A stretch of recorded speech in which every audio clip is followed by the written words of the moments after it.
Hello నమస్తే, welcome to our channel. నేను సిరి. So ఈరోజు మీ అందరి కోసం ఒక స్పెషల్ గెస్ట్ని అయితే నేను తీసుకొచ్చాను. ఏంటంటే తను మాట్లాడుతుంటే నిజంగా ఆ సెలబ్రిటీ మాట్లాడుతున్నారా, మన పక్కనే ఉన్నారా అని ఒక ఆశ్చర్యం కలుగుతుందనమాట. ఇంకొకటి చెప్పాలంటే 30 years ఇండస్ట్రీ అని కూడా మనం ఈజీగా చెప్పొచ్చు అనమాట. తను మాట్లాడుతుంటే ఎక్కడ ఏ ప్రోగ్రాంలో మాట్లాడినా కూడా ఆ సెలబ్రిటీ వచ్చే మాట్లాడినట్టు అనిపిస్తుంటుంది. అంత బాగుంటుంది అనమాట తను మిమిక్రీ చేస్తుంటే. సో ఈరోజు మన కోసం, మీ అందరి కోసం నేను ఆ స్పెషల్ గెస్ట్ని అయితే లేట్ చేయకుండా ఇంటర్వ్యూ చేస్తున్నాను.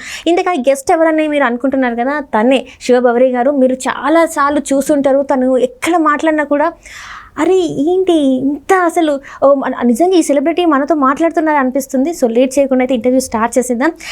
నమస్తే సార్. నమస్తే అమ్మా. సార్ ఎలా ఉన్నారు సార్? బాగున్నాను, చాలా బాగున్నాను. సో ఎలా పోతుంది అసలు మీ లైఫ్ అంతా ఎలా పోతుంది? లైఫ్ కదమ్మా, పోతూ ఉంటుంది, బ్రహ్మాండంగా పోతుందమ్మా. అంటే నార్మల్గా మీరు చాలా బిజీ, ఈవెంట్స్ అని అసలు మిమిక్రీలు అయితే మేము చూసాము. నేను పర్సనల్గా చూసాను కాబట్టి నాకు తెలుసు మీరు ఎలా ఉంటారు, ఎంత జోవల్గా ఉంటారు, ఎలా మాట్లాడతారని నాకు బాగా తెలుసు. అండ్ వన్స్ అగైన్ మా ప్రేక్షకుల కోసం మీకు అంటే ఇండస్ట్రీలో ఎలా అడుగుపెట్టారు, అసలు మీకు మిమిక్రీ మీద ఇంట్రెస్ట్ ఎలా వచ్చింది అందరికీ తెలిసినా మళ్ళీ ఒకసారి చిన్నగా ఒక బ్రీఫ్ అట్లా ఎలా వచ్చారు, ఏంటి మీ చైల్డ్హుడ్ అంతా ఎలా జరిగింది, మీకు ఇన్స్పిరేషన్ ఎవరు అనేది ఒక 2 లైన్స్లో చెప్పండి మాకు. ఏం లేదమ్మా, చాలా చోట్ల చెప్పిందే. ముందుగా వైల్డ్ వుల్ఫ్ ఛానల్ వారికి ధన్యవాదాలు. అండ్ ప్రేక్షక మహాశయులందరికీ కూడా నమస్కారాలు. నేను 1992 నుంచి స్టార్ట్ చేశానమ్మా మిమిక్రీ. అప్పుడు నా వయసు చిన్న వయసు, సుమారుగా ఒక 6 సంవత్సరాలు అట్లా ఉంటుంది. అయితే 1992లో భవిరి రవి గారని మా బాబాయ్ గారు, ఆయన సీనియర్ మిమిక్రీ ఆర్టిస్ట్. ఆయన ప్రోగ్రామ్ చూశాను. చూసిన తర్వాత నుంచి ఆటోమేటిక్గా దాని మీద ఇంట్రెస్ట్ కలిగింది. అప్పటి నుంచి చేస్తూనే ఉన్నాను, ఇలా కొనసాగుతుంది, ఇప్పటిదాకా చేస్తూనే ఉన్నాను అనమాట. సుమారుగా 33 సంవత్సరాలుగా మిమిక్రీ. ఈ 30 years ఇండస్ట్రీ లాగా మీరు చెప్పుకోవచ్చు, ఇండస్ట్రీ అని చెప్పుకోవచ్చు. అండ్ ఇలా ఈ క్రమంలో ఎన్నో ప్రోగ్రాములు, ఎన్నో వేల ప్రోగ్రాములు చేసుకుంటూ ఉన్నాను అనమాట. అంటే సార్, అంటే వై మిమిక్రీ అంటే ఎన్నో ఉన్నాయి, మనం చదువుకుంటే ఉద్యోగాలు చేయొచ్చు. అండ్ ఇంకొకటి ఏంటంటే మీ హైట్, మీ పర్సనాలిటీకి మీరు మంచి యాక్టర్ కూడా అయ్యే ఛాన్సెస్ ఉన్నాయి. అయినా కూడా వై మిమిక్రీ మీరు ఎందుకు ఎంచుకున్నారు? అయితే ఇక్కడ వై నాట్ వేరేదని ఏం లేదమ్మా. అయితే నేను ఏదైతే చూశానో నా బ్రెయిన్లో ఆ వయసులో ఏదైతే ముద్ర పడిందో అది నాకు ఇంట్రెస్ట్ పెరిగింది, దాన్ని గ్రాస్ప్ చేశాను. అలాగే నన్ను నేను మెరుగుపరుచుకుంటూ ముందుకు వచ్చాను అనమాట. అయితే నేను వై నాట్ యాక్టర్ అంటే నేను యాక్టర్ని కూడా అమ్మా. నేను ఆల్రెడీ సినిమాలు చేస్తున్నాను. ఇంతకుముందు గతంలో సీరియల్స్ చేశాను, తర్వాత సినిమాలు చేస్తున్నాను. మొన్న ఒక మంచి వందే భారత్ ఒక మంచి సినిమాలో ఫుల్ ఫ్లెడ్జ్డ్ విలన్గా కూడా చేశాను. అట్ ద సేమ్ టైం ఇప్పుడు ప్రజెంట్ కూడా కొన్ని మూవీస్లో చేస్తూ ఉన్నాను అట్లా. సో మీరు మిమిక్రీ ఆర్టిస్ట్తో పాటు ఇక్కడ యాక్టర్ కూడా మీరు అన్నమాట. అండ్ నేను మిమిక్రీ ఆర్టిస్ట్ని, వెంట్రలాక్విస్ట్ని, and at the same time యాంకర్ని కూడా చూసాను సార్. ఓవరాల్ పెర్ఫార్మెన్స్ మీరు చూసారు కదా. ఓవరాల్గా టోటల్గా మీలో ఉన్న మల్టీ టాలెంటెడ్ అనమాట మీరు. మీ దగ్గర ఎన్ని అంటే మిమిక్రీ ఆర్టిస్ట్ అని చెప్పడం కాదు, అన్ని రకాలుగా మేము ఒక దగ్గర ఎవరైనా జోష్ తగ్గిపోతుంది అంటే వాళ్ళు మీరు ఎట్లా జోష్ పెంచుతారో కూడా నేను చూశాను.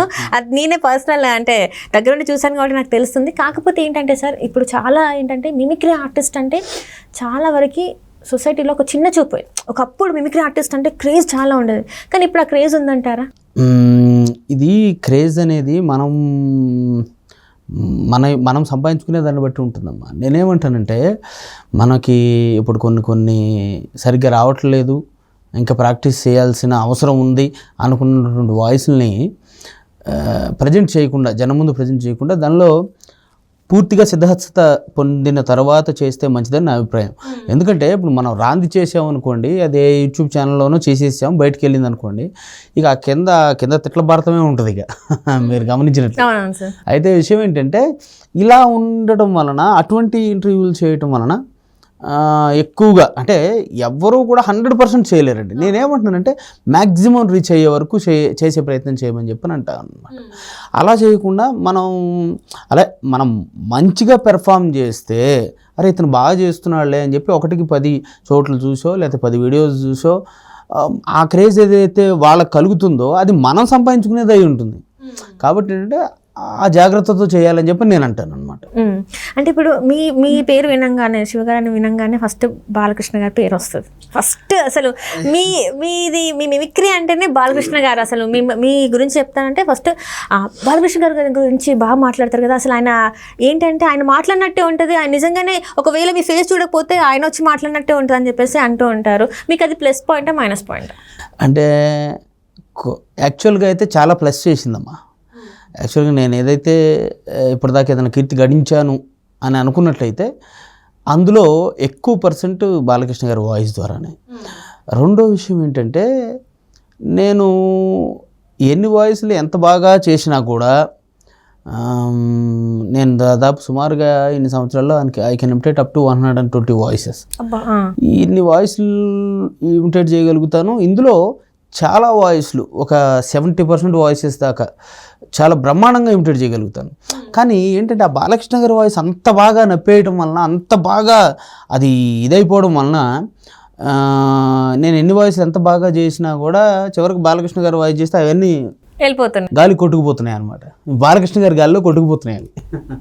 అలా అయిపోయింది అంతే. ఇప్పుడు ఏంటంటే టీడీపీ కూటమి వేవ్ లో అందరూ అన్ని పార్టీలు కొట్టుకుపోయినట్టు బాలకృష్ణ గారి వేవ్ లో అంతది వెళ్ళిపోతుంది అంటారు. రైట్. ఇప్పుడు మాట్లాడుకున్నట్టయితే బాలకృష్ణ గారి గురించి వచ్చింది కాబట్టి మనం చూసాం. అంటే బాలకృష్ణ గారు చాలా బోలర్ శంకరుడు అని చెప్పేసి అంటూ ఉంటారు. మీరు ఎప్పుడైనా కలిసారు బాలకృష్ణ గారిని? యాక్చువల్గా ఒక కలిసే అవకాశం వచ్చింది. బట్ ఆ రోజు చిన్న ఇది వల్ల మిస్ అయిపోయింది.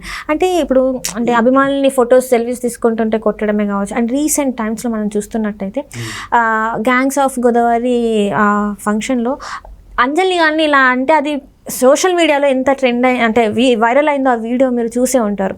నిజంగా మరి బాలకృష్ణ గారు అది సీరియస్గా అన్నారు అని అనుకుంటున్నారా, లేకపోతే జోవల్లో వాళ్ళిద్దరి మధ్య అంత స్నేహ సంబంధం ఉందని చెప్పేసి అన్నారు అనుకుంటున్నారు? ఇప్పుడు ఇంతకుముందు ఖచ్చితంగా ఎక్కడతోటి కలిసి ఉంటారు.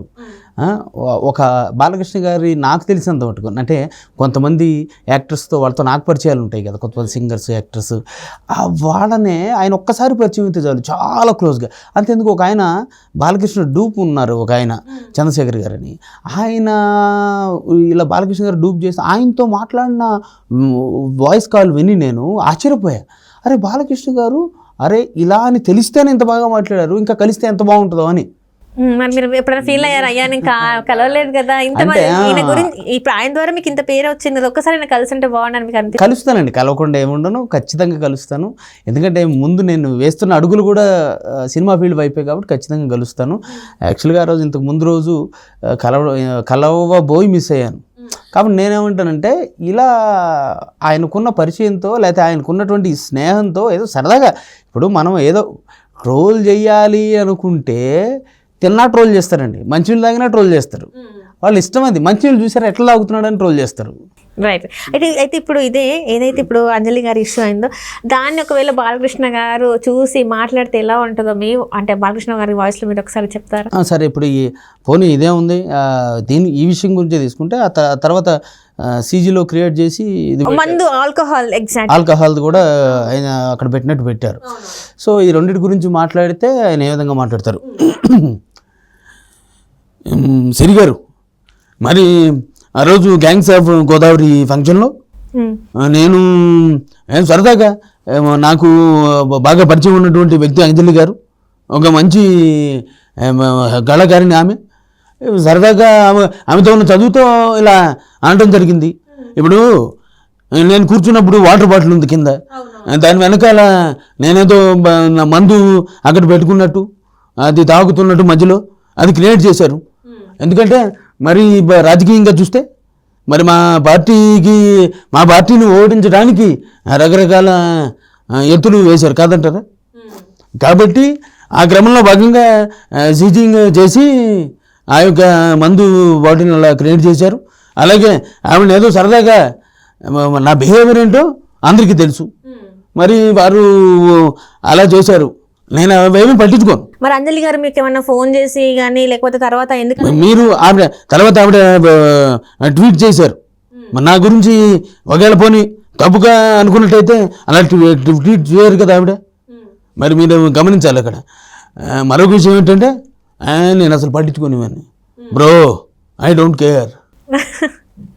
Right sir, super super super. అసలు నిజంగా అసలు సార్ ఒకవేళ కళ్ళు మూసుకుంటే బాలకృష్ణ గారు మాట్లాడినట్టే అసలు నిజంగా అసలు అలానే ఉంది. మైక్ పట్టుకుని మాట్లాడితే ఎలా ఉంటుందో అలానే ఉంది. నేనైతే ఎప్పుడు కలలేదు, కానీ సీరియస్లీ అసలు వండర్ఫుల్ సార్. అంటే మీ ముందు నేను చాలా చిన్నదాన్ని, అంటే ఏ రకంగా చూసుకుంటే చాలా చిన్నదాన్ని, మిమ్మల్ని పొగిడే స్థాయి కూడా నాది కాదు. కానీ నిజంగా సార్ మీలాంటి వాళ్ళు మాలాంటి వాళ్ళకి ఒక ఇన్స్పిరేషన్ అని చెప్పాలి. ఎందుకంటే అప్పుడు మీరు కష్టపడ్డ దాంట్లో మేము ఇప్పుడు అంత కష్టపడుతున్నామో లేదో కొన్ని అయితే మాకు చాలా ఈజీగా వచ్చేస్తున్నాయి.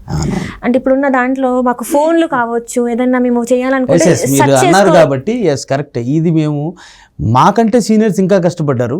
సో మేము ఉన్నప్పుడు కూడా, మేము నేర్చుకునేటప్పుడు కూడా అసలు ఇవి ఏవి లేనటువంటి పరిస్థితి. ఒక్కసారి మేము వారానికి ఒక్కసారి దూరదర్శన్లో ఒక సినిమా వస్తే చూసే పరిస్థితి. అలా చూసి దాన్ని గుర్తుపెట్టుకుని నేర్చుకోవాల్సిన పరిస్థితి వచ్చేది. చాలా కష్టంగా ఉండేది. దాన్ని మళ్ళీ అలా మాడ్యులేట్ చేయడం అనేది చాలా ఇబ్బందిగా ఉండేది.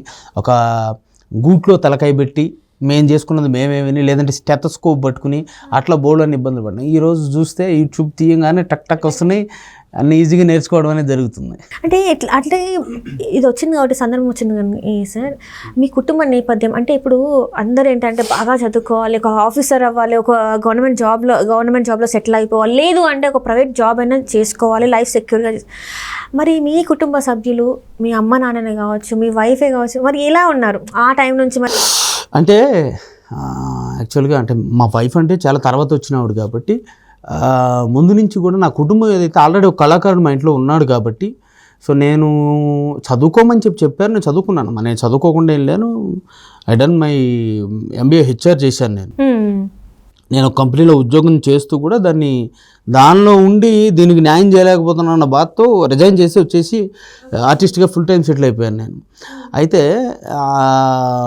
విషయం ఏంటంటే చిన్నప్పటి నుంచి కూడా తల్లిదండ్రులు కానీ కుటుంబ సభ్యులు కానివ్వండి, మరి నిజంగా వాళ్ళు ఇచ్చిన ప్రోత్సాహం, నా చుట్టుపక్కల ఉన్న మిత్రులు ప్రతి ఒక్కరు నన్ను ప్రోత్సహించారు కాబట్టి అందరూ అభిమానించారు, ప్రోత్సహించారు. ఇప్పుడు నువ్వు అదేంట్రా నువ్వు వల్ల పోతావు, నీ చదువు పాడైపోతుందని చెప్పి నన్ను ఎప్పుడు అనలేదు. కాబట్టి నేను ముందుకు రాగలిగా. సూపర్. అంటే మొత్తానికి అయితే ఫ్యామిలీ సపోర్ట్ మీకు ఉంది. అంటే వాళ్ళు ఏమని ఆలోచించారంటే ఎవరు దేంట్లో షైన్ అవుతారో తెలియదు కదా. ఒకవేళ నేను చదువులోనే ఉండి దాంట్లోనే ఏదన్నా ఉద్యోగం చేస్తున్నాం, ఇంకోటి చేస్తున్నాం ఉండుంటే ఈ ప్రగతి సాధించలేకపోయామేమో. అంటే నార్మల్ ఒక ఎంప్లాయీ లాగా ఒక ఆఫీస్లో ఒక ఎంప్లాయీ ఉండిపోయేవారు. సచిన్ టెండూల్కర్ గారు ఇంజనీర్ అవ్వాలనుకుంటే ఒక గొప్ప క్రికెట్ ప్లేయర్ని మిస్ అయ్యేవాళ్ళం అని చెప్పేసి ఒక సినిమాలో కూడా డైలాగ్ ఉంది. అవునవును సార్, రైట్, ఎగ్జాక్ట్లీ. ఇప్పుడు మీరు చెప్పారు మీ కెరియర్ మిమిక్రీ కాకుండా సినిమాలు కూడా చేస్తున్నాను. మరి ఏ సినిమాలు చేస్తున్నారు సార్?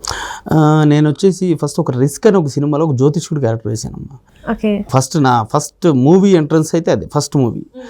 తర్వాత వచ్చేసి వందే భారత్ అని ఒక సినిమా ఉంది. ఆ సినిమాలో ఫుల్ ఫ్లెడ్జ్డ్ అది ఎంత ప్యాట్రియాటిక్స్ మూవీ. అందులో ఒక పాకిస్తాన్ డన్ హబ్కి హెడ్గా మెయిన్ ఒక విలన్గా చేశాను. దానిలో చాలా మంచి పేరు వచ్చిందమ్మా నాకు. అలాగే ఆ సినిమా తర్వాత 1=100 అని అబౌట్ టు రిలీజ్ ఆ సినిమా కూడా, దానిలో కూడా ఒక నెగిటివ్ క్యారెక్టర్ చేశాను చిన్నది. తర్వాత ఇప్పుడు బార్బరీక్ అని ఒక మూవీ చేస్తూ ఉన్నాను. దీనికన్నిటికంటే ముందు సుమారుగా 2008 టైంలోనే నేను సీరియల్లో మంచి క్యారెక్టర్లు చేశాను నేను. అప్పట్లో తర్వాత మధ్యలో గ్యాప్ ఇచ్చి ఫుల్ ఫ్లెడ్జ్డ్గా మిమిక్రీ ఆర్టిస్ట్గా తిరగడం, ఎన్నో ఊళ్ళు ఎన్నో దేశాలు తిరిగి ఇక్కడ ఇప్పుడు సెట్ అయ్యి. అంటే ఎలా ఉన్నారు సార్? అంటే ఇప్పుడు యాజ్ ఏ మిమిక్రీ ఆర్టిస్ట్గా అప్పటికి ఇప్పటికి చేంజ్ ఏంటి? అండ్ ఇప్పుడు వచ్చే జనరేషన్కి మీరు మరి మిమిక్రీ ఆర్టిస్ట్ అవ్వడానికి వాళ్ళకి ఎస్ చెప్తారా, నో చెప్తారా? ఎవరైనా మేము మిమిక్రీ ఆర్టిస్ట్ అవుదాం అనుకుంటున్నాం సార్ అని చెప్పి మీ దగ్గరికి వచ్చి మీరు దగ్గర సలహాలు తీసుకుంటామని వచ్చిన వాళ్ళకి వద్దని చెప్తారా, లేకపోతే ట్రై చేయండి అని చెప్తారా? వద్దని ఎప్పుడు చెప్పనమ్మా. నేర్చుకోవాలి అంటే ఎవరికి ఎందులో టాలెంట్ ఉంటే వాళ్ళు అందులో ముందుకెళ్ళాలి. కాకపోతే ఏంటంటే ఇప్పుడు వచ్చే ఆర్టిస్టులకి నేనేం చెప్తానంటే ఫుల్ ఫ్లెడ్జ్డ్ అంటే మేమంటే ఇన్ని సంవత్సరాలు ఫీల్డ్లోకి వచ్చేసాం, మేము ఇంతమందికి తెలిసాము, ఇప్పుడు మాకు బాగుంది. కానీ మొదటి రోజుల్లో మేము చాలా ఇబ్బందులు పడిన వాళ్ళమే కదా. కాబట్టి ఇప్పుడు పరిస్థితి అంత లేవు. ఇప్పుడు ఏంటంటే మంది ఎక్కువైతే మజ్జిగ పలచన అవుద్ది అన్న సంధాన.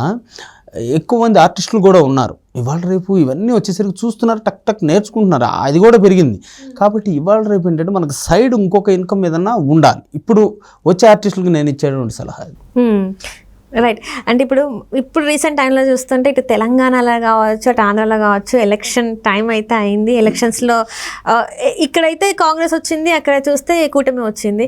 సో ఒకవేళ ఇక్కడ కేసీఆర్ గారిది ఇప్పుడు లాస్ట్ మనం చూసాం 10 years కేసీఆర్ గారు ఉన్నారు, ఇప్పుడు మరి ఓడిపోయారు, రేవంత్ రెడ్డి గారు గెలిచారు. సో ఒకవేళ వీళ్ళిద్దరి మధ్యన కన్వర్జేషన్ ఉంటే ఎట్లా ఉంటుంది మాకు ఒకసారి చూపెడతారు? అంటే ఇప్పుడు ఈయన గెలిచినందుకు ఎలా ఉన్నది, కేసీఆర్ గారు ఓడిపోయినందుకు ఎలా ఉంది అనేది ఒకసారి మీరు ఏమైనా చేసి చెప్పగలుగుతారా? అంటే సరే, నేను ఓడిపోయిన దాని గురించి ఫస్ట్ కేసీఆర్ గారు ఆయన మాట్లాడితే,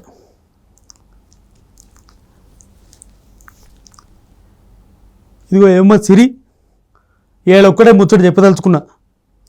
తెలంగాణ ప్రజలు 10 సంవత్సరాలు మమ్మల్ని నెత్తిన పెట్టుకున్నారు. ఎందుకని? మంచి పాలన అందించడం, నిజంగా చాలా గొప్ప అభివృద్ధి చేసినాం, కాదనేవాళ్ళు లేరు. మరి ఒక్కొక్కసారి ఒక్కొక్క రకంగా తీర్పు ఉంటుంది, ప్రజల తీర్పు. అది ఎందుకైంది అనేది మనం చెప్పలేనటువంటి పరిస్థితి.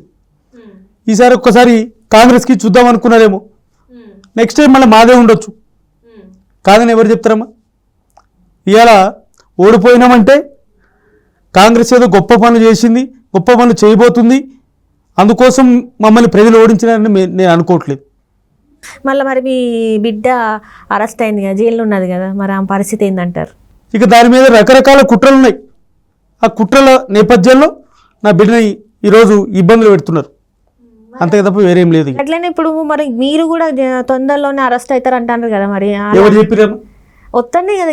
నన్ను అరెస్ట్ చేసి దమ్మ ఎవరికైనా ఉండదా? ఇంకా ముచ్చట లేనే లేదు.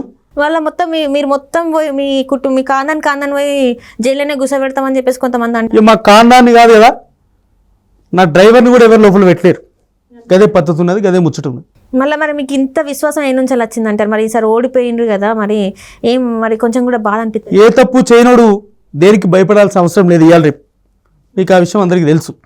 తప్పేం చేయలేదంటారా? నేను తప్పు చేయలేదని నిర్మకవాటంగా ఘంటాపదంగా చెప్తా. పదంగా చెప్తారు. మరి ఓడిపించిండ్రు కదా మరి ఇక్కడ జనాలందరూ, మీరు వద్దనుకున్నారు కదా. నేను ఒక్కటే చెప్పినా అమ్మా, ముందు చంద్రబాబుకి ఇచ్చారు ఏపీలో, తర్వాత జగన్కి ఇచ్చారు, మళ్ళీ ఇప్పుడు చంద్రబాబుకి ఇచ్చారు. ఆ తీర్పు అనేది ఎవరు దేనికి ఎట్లా ఆలోచించి ఎట్లా ఓట్లు వేస్తారనేది ఇవాళ రేపు మనం గెస్ చేయలేం. అదే ముచ్చట చెప్తాను.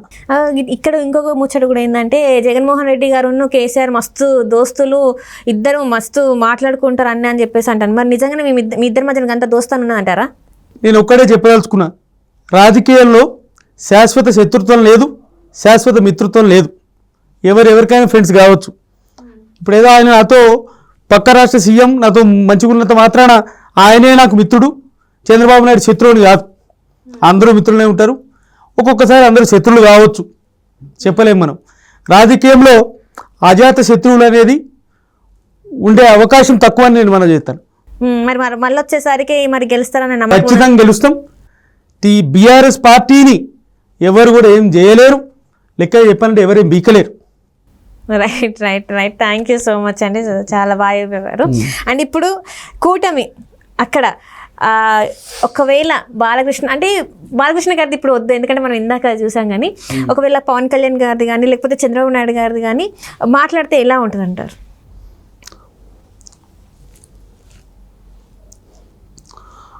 ఈరోజు చూస్తూ ఉంటే నిజంగా ఆంధ్రప్రదేశ్ ప్రజలు ఎవరైతే ఉన్నారో చాలా ఇబ్బందులు పడ్డారు, చాలా కష్టాలు పడ్డారు.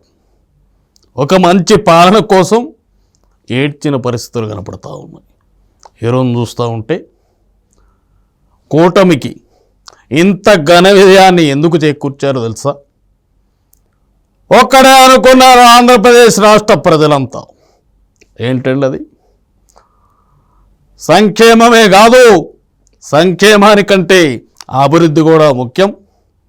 అది చంద్రబాబు నాయుడు కానివ్వండి, వారి యొక్క కూటమి కానివ్వండి, అది ఉంటేనే సాధ్యపడద్దు అనుకున్నారు.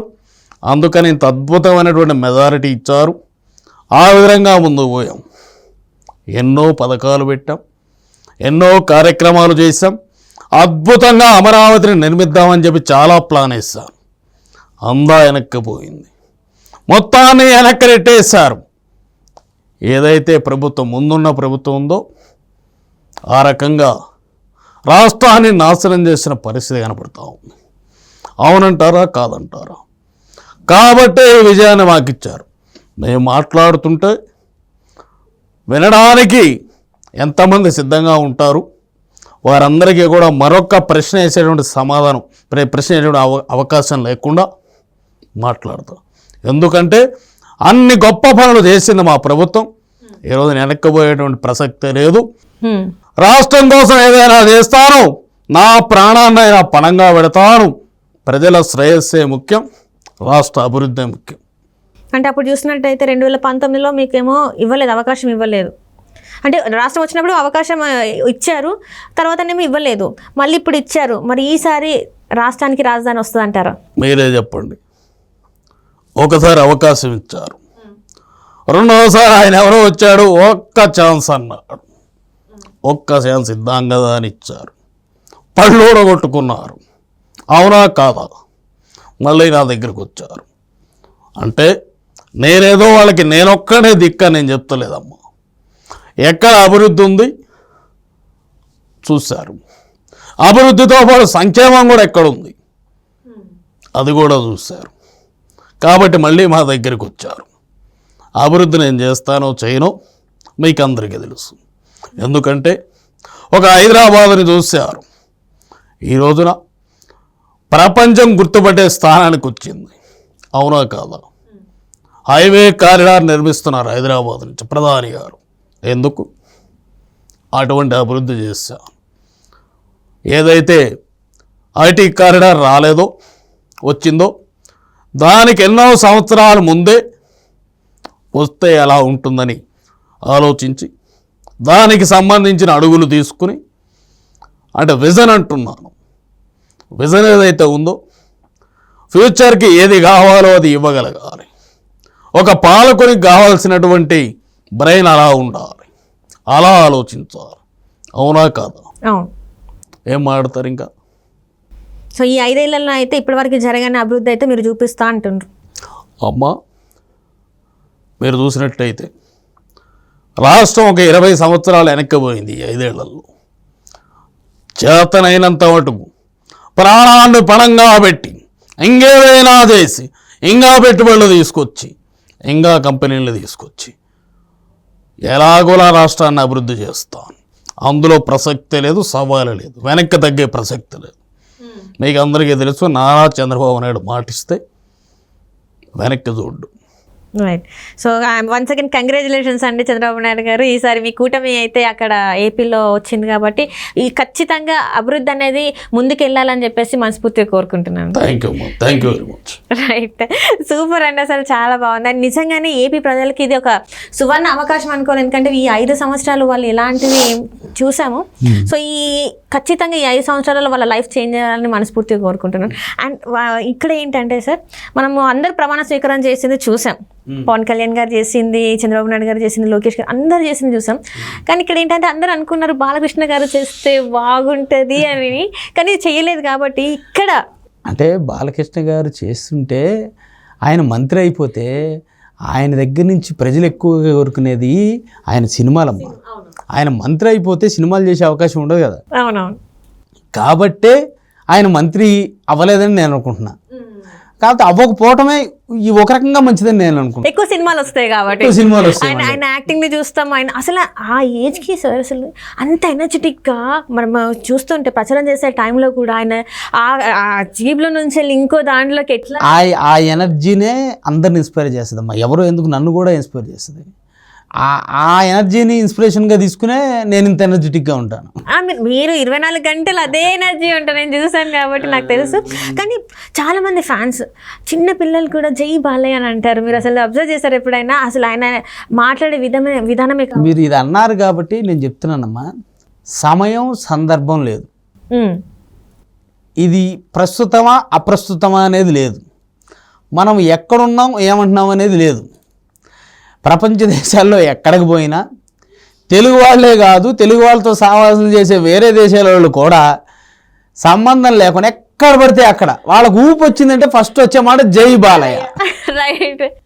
సో ఇది నిజంగా ఎవరికైనా సాధ్యపడుద్దా? ఇది అసలు ఎక్కడ ఉన్నారు సార్, అది ఏదైనా కూడా అది అసలు సినిమా ఫంక్షన్ కాకపోయినా కూడా, ఇంకే పార్టీ ఫంక్షన్ కాకపోయినా కూడా, ఇంట్లో అయినా కూడా ఫస్ట్ జైబాలే అంటే ఆ ఉత్సాహం వేరే వచ్చేస్తుంది అసలు. అవునండి, అవును.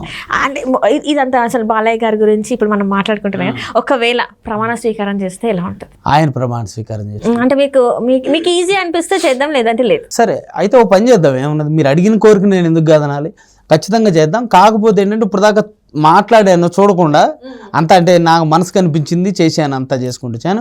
ప్రమాణ స్వీకారం కాబట్టి తప్పు చదవకూడదు కాబట్టి దాన్ని చూసుకుంటూ చేద్దాం. Right. No problem.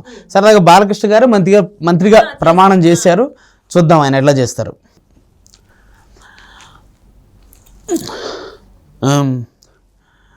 Nandamuri Balakrishna అనే నేను శాసనం ద్వారా నిర్మితమైన భారత రాజ్యాంగం పట్ల నిజమైన విశ్వాసం, విధేయత చూపుతానని, భారతదేశ సార్వభౌమాధికారాన్ని, సమగ్రతని కాపాడుతానని, ఆంధ్రప్రదేశ్ రాష్ట్ర మంత్రిగా నా కర్తవ్యాలను శ్రద్ధతో, అంతఃకరణ శుద్ధితో నిర్వహిస్తానని, భయం కానీ పక్షపాతం కానీ రాగద్వేషాలు కానీ లేకుండా రాజ్యాంగాన్ని శాసనాల్ని అనుసరించి ప్రజలందరికీ న్యాయం చేకూరుస్తానని దైవ సాక్షిగా ప్రమాణం చేస్తున్నాను. జై బాలయ్య. జై బాలయ్య. ఇలా ఆయన ప్రమాణ స్వీకారం. అయితే ఇక్కడ కొన్ని క్వశ్చన్స్ అడుగుతాను, మీరు బాలకృష్ణ లాగా మీరు కొంచెం ఆన్సర్ చేయండి. సరే, ఇప్పుడు చూస్తుంటే మాకు యాజ్ ఏ బాలయ్య ఫ్యాన్స్ లాగా మాకు కొన్ని డౌట్స్ ఉన్నాయి అన్నమాట. సో మీరు బాలయ్య అయితే ఎలా ఆన్సర్ చెప్తారు? నేను అడిగే క్వశ్చన్స్ మీరు బాలయ్య లానే ఆన్సర్ చెప్పాలి. ఏదో డిప్లొమాటిక్గా ఉన్నట్టు. ఆ డిప్లొమాటిక్ అట్లా ఏం లేదంటే బాలయ్య గారికి అసలు బాలయ్య గారు ముందున్నాక ఇంకా డిప్లొమాటిక్ ఏముంటుంది? ఆయన ఇట్లా ఫట్ మనం అన్స్టాపబుల్ చూస్తున్నాం కదా, ఎట్లా ఉంటుంది ఏంటనేది. సో నా ఫస్ట్ క్వశ్చన్ వచ్చేసి, మొన్న ఏదైతే రిజల్ట్ వచ్చిన తర్వాత జూనియర్ ఎన్టీఆర్ గారు ఎందుకు స్పందించలేదు? అంటే స్పందించారు, కాకపోతే చాలా లేట్గా స్పందించారు. ఎందుకు స్పందించారు ఏంటి? కళ్యాణ్ రామ్ గారు కూడా చాలా లేట్గా స్పందించారు. ఎందుకంటారు బాలయ్య గారు? అమ్మ, నేను ఒక విషయాన్ని ఖచ్చితంగా చెప్పాలి. ఇప్పుడు మా కుటుంబంలో ఇంకా ప్రమాణ స్వీకారానికి కానీ, లేకపోతే గెలిచిన తర్వాత మమ్మల్ని కలవడానికి కానీ హాజరు కాని వాళ్ళు చాలామంది ఉన్నారు. మీరు ఎందుకని ఎన్టీఆర్ గురించి, కళ్యాణ్ రామ్ గురించి అడుగుతున్నారు? ఎందుకంటే వాళ్ళు సెలబ్రిటీస్ కాబట్టి, కుటుంబ సభ్యులని కాదు. కుటుంబ సభ్యులు రావాల్సిన వాళ్ళు చాలామంది ఉన్నారు. వాళ్ళు సెలబ్రిటీస్, ఒక స్థాయిలో ఉన్నటువంటి హీరోస్ కాబట్టి వాళ్ళు ఎందుకు రాలేదు, వాళ్ళు ఎందుకు హాజరు కాలేదు, మీకు ఎందుకు విషెస్ లేట్గా చెప్పారు అనేది మీరు అడుగుతున్నారు. ఇప్పుడు కుటుంబంలో రాని, ఇంకా హాజరు కానీ మిగతా వాళ్ళ గురించి మీరు ఎందుకు మాట్లాడలేదు? అంటే వీళ్ళిద్దరూ అందరికీ తెలుసు కాబట్టి మరి అదే చెప్తున్నాను. ఇప్పుడు అంత అలా ఉన్నటువంటి ఇద్దరు హీరోలు, మరి వాళ్ళకి షూటింగ్ల వల్ల, లేకపోతే ఇంకా రకరకాల విషయాల వల్ల ఎంతో వాళ్ళు బిజీగా ఉండొచ్చు. ఆ విషయానికే మరి తప్పు పెట్టేసి వీళ్ళ కుటుంబంలో ఏదో పెద్ద అగాధాలు ఉన్నాయని మాట్లాడుకోవడం తప్పు కాదు. ఎవరన్నా అలా మాట్లాడుకున్నా కాదు బాలయ్య గారు. ఏంటంటే చాలా రోజుల నుంచి వెళ్ళి జూనియర్ ఎన్టీఆర్ గారికి బాలయ్య ఫ్యామిలీకి కొంచెం దూరం పెరిగిందని చెప్పేసి వార్తలు వస్తున్నాయి కదా, ఇది కొంచెం ఆద్యం పోసినట్టు అనిపించింది. ఇవన్నీ కూడా చెప్పినందుకు మనం సంతోషపడాలి, అది పాజిటివ్గా తీసుకోవాలి. ఇప్పుడు నెగిటివ్ స్ప్రెడ్ చేయాలనుకునే వాళ్ళు రకరకాలుగా చెప్తారు. నాకు, నా భార్యకి, నాకు, నా కొడుక్కి కూడా ఏదో ఉన్నాయని చెప్పి సృష్టించేటటువంటి పరిస్థితి ఉంది.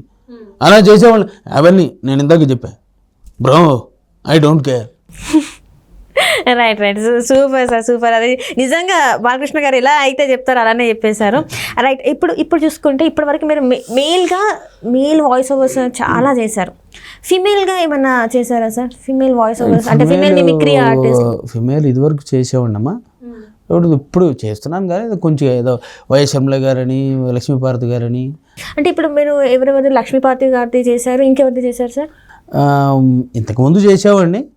ఇక ప్రజెంట్ అంటే లక్ష్మీపార్వతి గారిది, ఆ తర్వాత మన షర్మిల గారిది, వీళ్ళు ఇంతవరకే చేస్తున్నాను. అది కూడా ఎవరన్నా అడిగితే.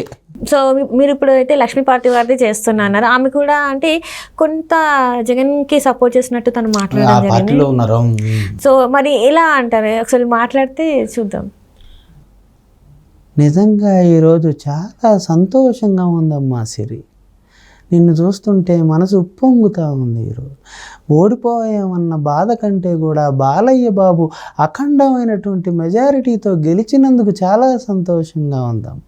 స్వామివారు ఈ రోజు నుండి ఉంటే నిజంగా చాలా సంతోషించేవారమ్మ. కూటమైనా కూడా మంచి మెజారిటీ వచ్చినందుకు నిజంగా సంతోషంగా ఉంది. మేమందరం ఓడిపోయినందుకు బాధగా ఉంది తల్లి. ఇట్లా right right right sir. Sir ఎప్పుడైనా రేవంత్ రెడ్డి గారిది ట్రై చేశారా మరి మీరు? రేవంత్ రెడ్డి గారిది అంటే ఆయన సీఎం అయ్యారు, ఇప్పుడు ఆయన వాయిస్ నేర్చుకోవాల్సిన అవసరం ఉంది. ఆయన సరదాగా ఆయన మాట్లాడితే మొన్న ఎవరో అడిగారు, మీకు సీఎం అయ్యే అర్హత ఉందనుకుంటారా, చేయగలుగుతారా అని చెప్పని అడిగారు. అప్పుడు ఆయన ఒక సమాధానం చెప్పారు. ఇవాళ సీఎం అవ్వాలంటే అన్ని పనులు మనకు తెలిసి ఉండాల్సినటువంటి అవసరం లేదండి సార్. నేను ఒక్కటే ముచ్చట చెప్పదలుచుకున్నా, అదేంటంటే ఇల్లు కట్టాలంటే ఇల్లు కట్టడం మొత్తం మనకు రావాల్సిన అవసరం లేదు. సిమెంట్ పని చేసేటోడిని, హమాలి పని చేసేటోడిని, టైల్స్ వేసేటోడిని, పెయింట్ వేసేటోడిని అందరిని ఒక దగ్గర తీసుకొచ్చి నేను గుత్తేదారు పని చేస్తాను. గుత్తేదారు పని చేస్తాను, అందరి చేత అన్నీ చేయిస్తాను, పూర్తిగా ఇల్లు కట్టిస్తాను. అదైతే నాకు వచ్చు. కాబట్టి అందరిని తీసుకుని రాష్ట్రాన్ని ఎలా పాలించాలనేది నేనైతే చేయగలుగుతా. ఎవరెవరో చెప్తారో గాడిద గుడ్డు మాటలు చెప్తారు, అవన్నీ ఎట్లా అమ్మా నమ్ముతారు? ఈ విధంగా ఆయన వాయిస్ తీసుకోవాలి. Right sir. సో అంటే ఇదంతా చూస్తే సార్ యాజ్ ఎ మిమిక్రీ ఆర్టిస్ట్గా మీకు అంటే మీరు హ్యాపీగా ఉన్నారా, లేకపోతే అరే ఇది కాదు ఇంకైనా చేస్తుంటే బాగుండు అని చెప్పేసి ఎప్పుడైనా అనిపించిందా? నాకైతే ఎప్పుడు అనిపించలేదమ్మా అట్లా. ఎందుకంటే దీంతో నేను హ్యాపీగానే ఉన్నాను చాలా వరకు. అంటే మొత్తం ఫ్యామిలీ మీరంతా హ్యాపీగానే ఉన్నారు. అయితే ఇప్పుడు ఇక్కడ ఏంటంటే సార్, యాక్చువల్గా డబ్బింగ్ ఆర్టిస్టులకి మిమిక్రీ ఆర్టిస్టులకి అసలు తేడా ఏంటి సార్? అంటే మిమిక్రీ డబ్బింగ్ చెప్పినా కూడా డబ్బింగ్ ఆర్టిస్ట్ కిందకే వస్తారు యాక్చువల్గా. ఇప్పుడు ఫర్ సపోజ్ ఒక యాక్టర్ ఉన్నాడమ్మా, ఇప్పుడు నేనే తీసుకోండి, నేను రాజీవ్ కనకాల గారికి ఆయన బిజీగా ఉండి చెప్పలేని పరిస్థితుల్లో 2 సినిమాలకి నేనే వాయిస్ ఇచ్చాను, ఆయన వాయిసే ఇచ్చా, మిమిక్రీ డబ్బింగే చెప్పా. అలా చెప్పడం వల్ల డబ్బింగ్ ఆర్టిస్ట్ కాదని కాదు, అది కూడా డబ్బింగే, ఆయనకి నేను డబ్ చెప్పడం అనమాట. సో అయితే ఏంటంటే ఇక్కడ ఇప్పుడు ఒక విలన్ ఉన్నారు, సపోజ్ ఎవరో ముఖేష్ ఋషి గారు ఉన్నారు. ముఖేష్ ఋషి గారు వచ్చి తెలుగులో మాట్లాడితే ఆయన వాయిస్ విలన్కి అంత ఇదిగా లేదు, లేకపోతే ఆయన తెలుగు సరిగ్గా మాట్లాడలేకపోతున్నారు అన్న పక్షంలో ఇంకొకరిని ఎవరినో తీసుకొచ్చి ఆయనకి మంచి బేస్ వాయిస్తో, మంచి ట్రబుల్ ఉన్న వాయిస్తో డబ్బింగ్ చెప్పిస్తారు. అంటే ఒక మంచి వాయిస్ని అతనికి ఇవ్వడం వేరు, ఒక మిమిక్రీ వాయిస్ని అదే యాక్టర్కి చెప్పడం వేరు. 2 వేరు అయినా కూడా 2 డబ్బింగ్ కిందకే వస్తాయి. అయితే ఈ వాయిస్ ఓవర్ చెప్పడం అంటే కథనం నడుస్తున్నప్పుడు ఆ కథనాన్ని వివరిస్తూ ఆ నేపథ్యాన్ని చెప్పుకుంటూ రావడం, లేకపోతే ఒక ఆర్టిస్ట్కి ఎవరైనా ఒక ఆర్టిస్ట్కి ఏదైనా ఒక గొంతు ఇవ్వడం, లేకపోతే ఏదైనా ఒక ఆర్టిస్ట్కి అతని వాయిస్నే వేరే అతను ఇమిటేట్ చేసి చెప్పడం, ఇవన్నీ కూడా డబ్బింగ్ కింద పరిగణలోకి వస్తాయి. సో నేను ఎక్కువగా మిమిక్రీ డబ్బింగ్స్ చెప్తూ ఉంటానమ్మా, మామూలు డబ్బింగ్స్ కంటే కూడా. మామూలు డబ్బింగ్స్ చెప్పింది నేను చాలా తక్కువ, మిమిక్రీ డబ్బింగ్స్ మాత్రం చాలామందికి చెప్పాను, డిఫరెంట్ యాక్టర్స్కి చెప్పాను. రైట్. ఇప్పుడు మీరు ఈవెంట్స్లలో మిమిక్రీ చేస్తేనే మీకు సంపాదన అనేలాగా ఉంటుంది. మరి ఈ ఇయర్ మొత్తం మీరు ఎలా సర్వైవ్ అవుతారు? అంటే అదేనమ్మా, ఇప్పుడు మీరు చూసుకున్నట్టయితే 2 తెలుగు రాష్ట్రాల్లో కొన్ని వేల మంది, లక్షల మంది ఈవెంట్ మేనేజర్లు ఉన్నారు. ఆ ఈవెంట్ మేనేజర్లలో వాళ్ళ రిక్వైర్మెంట్ వచ్చినప్పుడు ఒకళ్ళ అయితే మ్యాక్సిమం మేము తెలిసే ఉంటాం, లేకపోతే ఒకరి నుంచి వాళ్ళ దగ్గర ఒకళ్ళ నెంబర్ లేకపోతే నెంబర్ పట్టుకుంటారు, వాళ్ళు పట్టుకుని మాకు పిలుస్తారు. అలాగే ఇప్పుడు డైరెక్ట్ కాంటాక్ట్ ఉన్నారు, మీకు ఏదైనా అవసరం ఉంది, ఒక ప్రోగ్రామ్ కావాలి దేంట్లోనో మీ ఇంట్లో ఫంక్షన్కి, నన్ను పిలువరా? సో అట్లా పిలుస్తారు. అట్లా సో ఇంతమందికి తెలిసి ఇన్నాళ్ళుగా దీంట్లో ఉన్నాం కాబట్టి ఆపర్చునిటీస్కి కొదవేం లేదమ్మా, ఉంటాయి ఖచ్చితంగా. ఇప్పటి వరకు అయితే మీకు చేతి నిండా పని ఉందని? పని ఎప్పుడు ఉంటుందమ్మా, పని లేకుండా ఉండదు, చాలా బిజీగా ఉంటారు అనమాట. అంటే ఇప్పుడు ఒకవేళ ఫంక్షన్స్ కొన్ని ఉంటాయి కదా, ఆషాఢ మాసం అలాంటి టైంలో, మరి ఆ టైంలో ఎలా అంటారు? అంటే ఇక్కడ ఒకటమ్మా, ఇప్పుడు ఆషాఢ మాసం ఉంది, ఆషాఢ మాసంలో బర్త్డే లాగవు, ఓకే, లేదా ఆషాఢ మాసంలో కార్పొరేట్ ప్రోగ్రామ్స్ ఆగవు. ఇట్లా దాన్ని ఏమంటారు, ముహూర్తాలతో సంబంధం లేనటువంటి ప్రోగ్రామ్స్ కూడా మస్తు జరుగుతూ ఉంటాయి, చాలా అవుతూ ఉంటాయి. కాబట్టి ఇటువంటి ప్రోగ్రామ్స్ ఉంటాయి. చెప్పాను కదా, డబ్బింగ్ చెప్తూనే ఉంటామా, movie artist, movie artist, serial artist, రకరకాలుగా. మొత్తానికి అయితే మీదైతే బండి అడిగినట్టుగా ఇందాక అడిగినట్టుగా పోతా ఉంటుంది అట్లా. పోతే ఎక్కడ కూడా ఆగకుండా అయితే మీరు చేస్తున్నారు. Right sir. అంటే ఇప్పుడు యాజ్ ఎ యాక్టర్గా, ఇప్పుడు మిమిక్రీ ఆర్టిస్ట్గా, సీరియల్ యాక్టర్గా సినిమాకి వచ్చేసరికి ఎట్లా ఉంది లైఫ్? సో అందులో మెల్లగా చిన్న చిన్నవి చేసుకుంటూ ముందుకు వెళ్ళాలి. అలా ఎట్లా అనిపిస్తుంది? అంటే ఈ ఎక్స్పీరియన్స్ ఎలా అనిపిస్తుంది మీకు? బాగుందమ్మా, చాలా బాగుంది, బ్రహ్మాండంగా. అందరూ కూడా యాక్సెప్టెన్సీ అనేది ఉంది. అంటే ఇక్కడ చూస్తుంటే, ఇప్పుడున్న టైంలో చూస్తుంటే ఇండస్ట్రీలో చాలా వరకు ఇండస్ట్రీ మీద ఒక బ్యాడ్ ముద్ర అయితే ఉంది. అది అమ్మాయిలకే కావచ్చు, అబ్బాయిలకి. రీసెంట్ టైమ్స్లో కొన్ని విషయాలు జరిగినప్పుడు మనం చూస్తున్నాం. సో ఇప్పుడు ఇండస్ట్రీలోకి వచ్చే వాళ్ళు అసలు ఎలా ఉండాలంటారు? అది అమ్మాయి అయినా అబ్బాయి అయినా ఎలా ఉండాలి? అసలు వాళ్ళ గోల్ని రీచ్ అవ్వాలి. యాక్చువల్గా ఒకటమ్మ, డిసిప్లిన్ అనేది ఎవరికైనా ఇంపార్టెంట్. వాళ్ళు సమయం 5 గంటలకు చెప్పారంటే మీరు 4:30కి అక్కడ ఉంటే మంచిది. అంతేగాని మీరు 6 గంటలకు వెళ్తే ఎవరికైనా మండుద్ది. అప్పుడు దాని తాలూకు కాన్సిక్వెన్సెస్ ఫేస్ చేయాల్సిన అవసరం ఉంటుంది. రెండో విషయం ఏంటంటే, ఇక లేడీస్ సంగతి అంటారా, వాళ్ళకి ఏమేమి ప్రాబ్లమ్స్ ఉన్నాయి, ఎట్లా ఉన్నాయని అన్నీ చూస్తూనే ఉన్నాం వీడియోలు, కానీ బట్ అవన్నీ నాకు తెలియదు యాజ్ ఎ మేల్ ఆర్టిస్ట్గా. అయితే నాకు సంబంధించినంత మటుకు ఇటువంటి ప్రదర్శన అంటే కొద్దో గొప్ప ముందు నుంచి ఒక కళాకారుని కాబట్టి నాకుండే గౌరవం అది నాకు బాగానే ఉంటుంది. సో ఎక్కడ కూడా నేను నెగిటివ్ ఎదుర్కోలేదు ఇప్పటిదాకా. అంటే చాలామంది చెప్తున్నారు ఇండస్ట్రీలో ఇట్లా.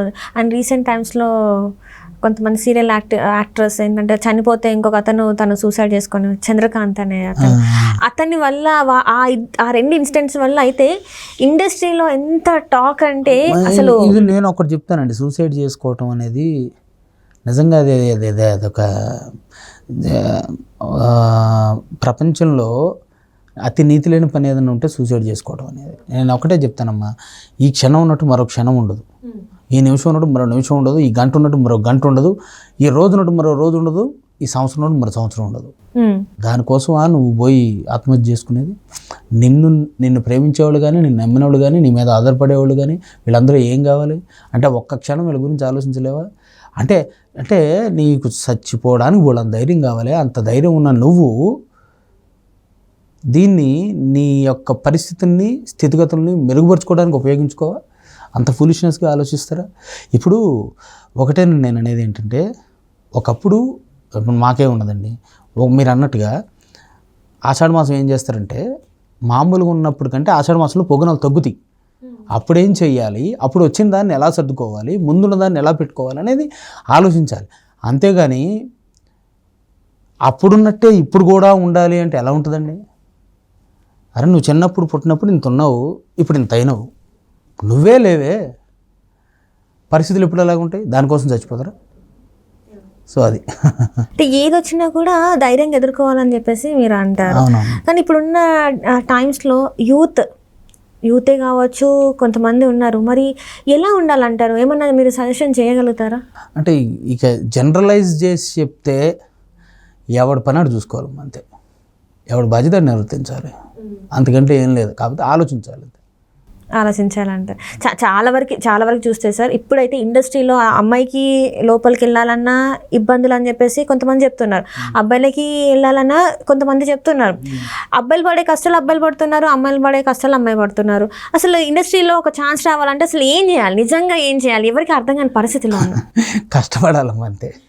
ఎంటపడాలి, కష్టపడాలి. అట్లా ఉన్నా కూడా నిజమైన టాలెంట్ని గుర్తిస్తున్నారంటారా? మరి నిజమైన టాలెంట్ని గుర్తిస్తున్నారంటారా? అమ్మ, ఇప్పుడు అందరూ ఒకలాగా ఉండరు కదా. గుర్తించేవాళ్ళు కొందరు ఉంటారు, గుర్తించకపోయినా ఏదో వాళ్ళ అవసరాల కోసం ఇచ్చేవాళ్ళు కొందరు ఉంటారు. గుర్తించిన చోట నీకు అవకాశం వస్తుంది. నువ్వు వెయిట్ చేయగలవా? చెయ్యి, లేదా కూలి పనికి పో. అంతే అంటారా? ఇది కాకపోతే ఇంకో పనైనా చేసుకొని బతకండి అని అంటారు. సో ఇప్పుడు జగన్మోహన్ రెడ్డి గారు అయితే ప్రతిపక్ష హోదాలో ఉన్నారు. సో మొన్నటి వరకు ఏపీ ముఖ్యమంత్రి, ఇప్పుడు మాజీ ముఖ్యమంత్రి అయ్యారు. చంద్రబాబు నాయుడు గారు అయితే ఇప్పుడు ఏపీ ముఖ్యమంత్రి. ఇప్పుడు జగన్మోహన్ రెడ్డి గారిది నెక్స్ట్ స్టెప్ ఎలా ఉంటుంది అనేది జగన్మోహన్ రెడ్డి గారి వాయిస్లో మీరు చెప్పగలుగుతారు? అంటే యాక్చువల్గా మొన్న ఆయన మాట్లాడిందే మాట్లాడదాం, ఎట్లా ఉంటుంది. ఇవాళ చూస్తుంటే ఎన్నో సంక్షేమ పథకాలు పెట్టాను, ఎంతోమంది అక్క చెల్లెళ్లకు, అవ్వతాతలకు ఇంటికి తీసుకుపోయి మరి సంక్షేమాలు అందించాను. మరి ఆ అక్క చెల్లెళ్ళ ప్రేమ ఏమైందో, వాళ్ళ ఓట్లు ఏమయ్యాయో, అదేవిధంగా అవ్వతాతల ప్రేమమైందో మీరు చూస్తూ ఉంటే కనపడుతూ ఉన్నాయి. ప్రజలు ఎందుకు ఇలా తీర్పు ఇచ్చారనేది నిజంగా నాకు కూడా అర్థం కాని పరిస్థితి.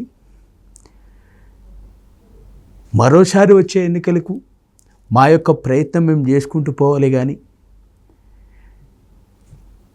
వచ్చిన ఓటమి గురించి ఎక్కువగా ఆలోచిస్తే అనవసరమైనటువంటి పరిణామాలను ఎదుర్కోవాల్సి వస్తుంది. కాబట్టి మరోసారి విజయానికి అడుగులు వేసుకుంటూ పోవాలని మనస్ఫూర్తిగా కోరుకుంటా ఉన్నా. Thank you. అంటే ఇప్పుడు నెక్స్ట్ మరి మీ స్టెప్ ఎట్లుంటుంది అంటారు? ఇవాళ అదే చెప్తా ఉన్నాను. ఎందుకని ఇంత చక్కని పరిపాలన అందించిన ప్రజలు ఆ తీర్పిచ్చారో ఇవాళ నమ్మలేనటువంటి పరిస్థితి. అయినా కూడా ప్రతిపక్ష నేతగా ఉండి ఒక చక్కని దిశని, ఒక చక్కని పాలనని మరొక్కసారి ఎలా అందించాలనేది ఆలోచిస్తూ ఆ విధంగా అడుగులు ముందుకేస్తూ పార్టీ యొక్క అస్తిత్వాన్ని నిలబెట్టుకుంటూ ముందుకెళ్లాలని మనస్ఫూర్తిగా ఈరోజు మనం చేస్తూ ఉన్నాం. అట్లనే ఏంటంటే కొంతమంది అంటారు మీరు రాజీనామా చేస్తారని కూడా అంటున్నారు. మరి నిజంగా రాజీనామా చేసే అవకాశాలు ఉన్నాయంటారు? మా నాన్నగారి దగ్గర నుంచి కూడా ఒకటే చెప్తా ఉన్నాం. ఏ రోజు కూడా మాట తప్పడం, మడమ తిప్పడం మాకు చేతగానటువంటి విషయం. ఏదైతే నన్ను నమ్మి ఓట్లేసినటువంటి మా పులివెందుల ప్రజలు ఉన్నారు, వారి పక్షాన ఖచ్చితంగా నన్ను నమ్మి ఓట్లేసి నిరాశపడ్డ మిగతా వారందరి కోసం కూడా, ఈ రాష్ట్ర భవిష్యత్తు కోసం కూడా ఆలోచించి ముందుకు వెళ్ళాల్సినటువంటి అవసరం, బాధ్యత రెండు కూడా నా మీద ఉన్నాయి. కాబట్టి రాజీనామా అనే మాట నా యొక్క డైరీలో లేదు. ఖచ్చితంగా ముందుకు పోతానని శవనీయంగా మనం చేస్తూ ఉన్నాం. ఎవరైతే 11 మంది గెలిచారో వాళ్ళు కూడా పక్క పార్టీకి వెళ్ళే అవకాశం ఉందని కూడా మరి వినిపిస్తుంది. మరి వెళ్తారా మీ ఎమ్మెల్యేలు? ఒకవేళ నిజంగా అలా వెళ్ళేవాళ్ళైతే ఎవరిని మనం ఆపలేమమ్మా. ఈరోజు నాతో పనిచేసిన వారు రేపు వేరే వాళ్ళతో పనిచేయచ్చు. ఈరోజు వాళ్ళతో పనిచేసిన వాళ్ళు రేపు నాతో పనిచేయచ్చు. రాజకీయాల్లో ఇటువంటివన్నీ జరుగుతూ ఉంటాయి. దానికోసమని నిరాశపడాల్సిన అవసరం లేదని శవనీయంగా మనం చేస్తూ ఉన్నా. రైట్ అండి జగన్మోహన్ రెడ్డి గారు, చాలా థ్యాంక్స్ అండి. సూపర్ అండి. రైట్, ఇప్పుడు మీ టైం వేస్ట్ చేయకుండా నేను కొంతమంది పేర్లు చెప్తాను. వాళ్ళ పేర్లకు తగ్గట్టు మీరు టక్క ఒక డైలాగ్, వాళ్ళ డైలాగ్ చెప్పడమో లేకపోతే మీకు నచ్చిన డైలాగ్ ర్యాపిడ్ ఫైర్ లాగా ఫాస్ట్గా. రైట్, మీరు రెడీయా? రెడీ అమ్మా. రైట్, ఫస్ట్ మన ఇండస్ట్రీలో ఒక మెయిన్ పిల్లర్ లాగా మనం అనుకుంటాం మెగాస్టార్ చిరంజీవి గారు. నిజంగా ఈరోజు చూస్తుంటే చాలా సంతోషంగా ఉంది. తమ్ముడు పవన్ కళ్యాణ్ నేను అనుకోనటువంటి మెజారిటీతో తను గెలవడం, కూటమి ఇంత ఘన విజయాన్ని పొందడం నిజంగా చాలా సంతోషంగా ఉంది. ఈ యొక్క నా అభిప్రాయాన్ని తీసుకున్నటువంటి నీకు కూడా ధన్యవాదాలు తెలియజేస్తున్నాను Siri. Thank you sir. And అలాగే నాగార్జున గారు. నా పేరు శివమణి, నాకు అసలే మెంటలు. ఈ రోజున సిరితో కూర్చుని ఇలా ఇంటర్వ్యూ పొందడం నిజంగా చాలా సంతోషంగా ఉంది. Thank you Siri, thank you very much. Thank you so much. Right, power star Pawan Kalyan. నిజంగా ఈరోజు చూస్తూ ఉంటే ఆంధ్రప్రదేశ్ ప్రజలు ఎవరైతే ఉన్నారో ఎన్నో కష్టాలు, ఎన్నో బాధలు అవన్నీ కూడా అనుభవించి చాలా ఇబ్బందులు పడ్డారు. ఒకసారి ఎవరైనా నా దగ్గరికి వచ్చి కష్టాలు చెప్పుకుంటే దాన్ని తీర్చడానికి 100 కాదు 1000% ప్రయత్నించడం అనేది చిన్నప్పటి నుంచి కూడా అలవాటైపోయిన విషయం. నిజంగా ఇంతటి ఘన విజయాన్ని ఇచ్చినటువంటి ప్రతి ఒక్కరికి కూడా శిరస్సు ఉంచి పాదాభివందనం తెలియజేస్తూ thank you so much. Right sir, ఇప్పుడు జూనియర్ ఎన్టీఆర్ గారు. వైతరణ వరకు వెంటాడి వేధించి ముప్పతిప్పలు పెట్టి పతి ప్రాణములు దక్కించుకున్న నారీమణి సావిత్రి జాతి మా నవజాతి మూర్తి సౌండ్ సిస్టమ్ అని చెప్పాను కదా మూర్తి, ఇదో మూర్తి, తీసుకురా మూర్తి. మూర్తి అయితే ఆ పక్కన ఉన్న మూర్తి, లేకపోతే ఈ పక్కన ఉన్న మూర్తి, మధ్యలో ఆడ మాకు మూర్తి. ఆర్జీవి గారు. నిజానికి ఈరోజు చాలా సంతోషం. సిరి గంట సేపటి నుంచి ఇంటర్వ్యూ చేస్తున్నాం. ఆర్జీవి అంటే వోడ్కా కావాలి, వోడ్కా ఒక గ్లాస్ పంపిద్దామన్నటువంటి జాస్ నీకు ఎందుకు లేదు? యూనో ఆర్జీవి కూర్చుని ఖచ్చితంగా గ్లాస్ కావాలని చెప్పి మీ వాళ్ళకి ఇంకోసారి చెప్పు. ఖచ్చితంగా చెప్తాను. ఓకేనా? ఓకే. అవసరమైతే నీ గురించి కూడా ఒక మంచి సినిమా తీస్తాను, నిన్ను కూడా పెట్టి తీస్తాను. ఓకేనా? Okay okay, thank you so much sir. Prakash Raj గారు. నా దగ్గర ఎత్తుకో, 10 కేజీలు బంగారం ఎత్తుకుపో, మళ్ళీ సంపాదించుకుంటా. ₹1 ఎత్తుకుపో, మళ్ళీ సంపాదించుకుంటా. కానీ స్వప్న నా గుండెలో గంగులు దోచి గుండెకు బొమ్మను తొక్కినట్టు నా గుండెకు బొమ్మను తొక్కేస్తావా? నేను మామూలు కూడా చంపనరా, ముక్కలు ముక్కలుగా నరికి మా ప్రేమకు రక్తాభిషేకం చేస్తా. అప్పుడే పులి. Right sir. కేఏ పాల్ గారు. ఇదిగా ఏవమ్మా సిరే, ఏంటే అసలు ఏం జరిగిందో అర్థమవుతుందా? మా ఇంట్లో 22 ఓట్లు ఉన్నాయి, ఏంటే నాకు 4 ఓట్లు పడినాయి. ఏం జరిగిందో అర్థమవుతుందా? ఏం జరిగిందంటారు మరి? నా ఓట్లు కూడా నాకు పడనేకుండా చేశారు. ఈవీఎం ట్యాంపరింగ్ బాగా చేశారు, అందుకే ఓడిపోయాను. మన పార్టీ అసలు ఓడిపోవటం ఉండదమ్మా. నువ్వు అడగొచ్చు 2019 ఎలక్షన్స్లో ఏపీలో ఎందుకు ఓడిపోయారని. అసలు ఏం జరిగిందో తెలుసా? మన వాళ్ళందరూ హెలికాప్టర్ రెక్కలు అనుకుని ఫ్యాన్ గుద్దేశారమ్మా, లేకపోతే మనమే గెలిచేవాళ్ళం. ఓకేనా? Right sir, right. MS Narayana గారు. ఎమ్మంటే మందు, ఎస్తంటే సోడా, 2 కలిపితే ఎంఎస్ నారాయణ. రైట్. ఇప్పుడు వచ్చేసి మన గ్రేట్ యాక్టర్ మన కమల్ హాసన్ గారు. ఒక ఊర్లో ఊకుట్రా గలాటకి పోయినప్పుడు బొక్క ఇరిగింది, రాడ్ పెట్టారు, కట్టర్లు పనికిరావు.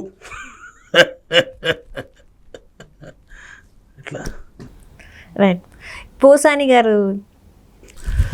రాజా ఏంటంటే ఇది కూర్చోబెట్టి వరుసగా అడుగుతున్నావమ్మా, ఎన్ని చేయాలి రాజా? ఏమండి, అసలే మా పార్టీ ఓడిపోయిందని బాధలో ఉన్నావు, ఎక్కువగా ఇబ్బంది పెట్టకమ్మా సిరి, వెళ్ళొస్తాను రాజా. Okay sir. అండ్ లాస్ట్గా జయప్రకాష్ రెడ్డి గారు. ఏమిరా వీరరాఘవరెడ్డి, దీనమ్మా బేడవా కూర్చున్న వాళ్ళంతా ఓ పక్కనే ఒక మాట చెబుతున్నారు. ఏమిరా ఈరోజు ఎడికి పోవాలి, కూటమి గెలిచినది కదా, ఏమిరా అబ్బి ఎందుకు అడుగుతాను? ఏమమ్మా ఎన్ని వయసులు చేస్తే నీకు సంతోషంగా ఉంటుందో చెప్పమ్మా. మీరు ఎన్ని వాయిస్లు చేస్తారు, హ్యాపీగా వింటాను సార్. సార్ ఇప్పుడు చూస్తుంటే మరి తెలంగాణ స్టార్ అంటాం, మొన్ననే ఫ్యామిలీ స్టార్తో వచ్చేసారు విజయ్ దేవరకొండ. And Vijay Deverakonda voice. ఎవరు రావాడో మాట్లాడుతున్నావురా మైదాపిండి హరామే. మన లైఫ్లో మనం పోతే మనకేమన్నా అయితే మోస్ట్ ఎఫెక్టెడ్ పర్సన్ ఒకరు ఉంటారు నా లైఫ్లో. ఈ పిల్ల ఒక్క 6 months ఆగితే మనం వెళ్ళిపోతాంరా. ఎందుకురా ఇట్లా చేస్తున్నావు? అరే నా మాటిను సిరి, నెక్స్ట్ వాయిస్లోకి వెళ్దాం ఇంకా చాలు. Right sir. ఇప్పుడు చూస్తుంటే మాటల మాంత్రికుడు త్రివిక్రమ్ శ్రీనివాస్ గారు. ప్రాజ్ఞశవేణి పైన, దినకర మయూఖ తంత్రుల పైన అని సిరివెన్నెల గారు తన మొదటి సినిమా సిరివెన్నెలలో రాసినటువంటి పాట విని ప్రాజ్ఞశ అంటే ఏంటి, మయూఖం అంటే ఏంటి అని అర్థం తెలుసుకోవాలనిపించి తెలుగులో డిక్షనరీ ఉంటుంది, దాని పేరు శబ్దరత్నాకరం అంటారని తెలుసుకుని నేను దాని యొక్క అర్థాలు తెలుసుకున్నాను. అంటే ఒక పాట యొక్క అర్థాన్ని అర్థమయ్యేలానే కాదు, అర్థం తెలుసుకోవాలనిపించేలా కూడా రాయొచ్చు అని సగటు తెలుగు సినీ ప్రేక్షకుడు స్థాయిని పెంచిన కవి సిరివెన్నెల సీతారామ శాస్త్రి గారు. ఓ సూపర్. రైట్. అట్లనే మన హీరో రాజశేఖర్ గారు.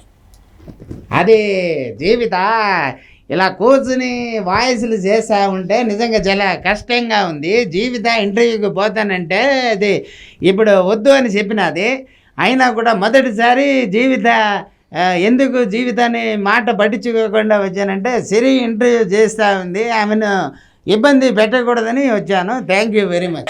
Right sir, right. Thank you so much sir, thank you so much. And నిజంగా చాలా అంటే చాలా బాగుంది సార్. అండ్ చాలా లైవ్లీగా ఉంది మీతో మాట్లాడుతుంటే. అండ్ వాయిసెస్ అయితే నిజంగా బాలకృష్ణ, మీరు మళ్ళీ నన్ను ఏమన్నా అన్నా పర్లేదు, మీరు బాలకృష్ణ అది అయితే మాత్రం నిజంగా సూపర్ అంటే సూపర్ సార్. అండ్ మీకు ఇట్లనే ఇంకా మంచివి ఆఫర్స్ రావాలి. అండ్ సినిమాలో మీరు ఇప్పుడు స్టార్ట్ చేశారు కాబట్టి మంచి మంచి మూవీస్ చేయాలి. అండ్ మాలాంటి వాళ్ళని కూడా మీతో పాటు మమ్మల్ని తీసుకెళ్ళాలని చెప్పేసి మేము మనస్ఫూర్తిగా కోరుకుంటున్నాం. And all the best for your future sir. Thank you. Thank you so much.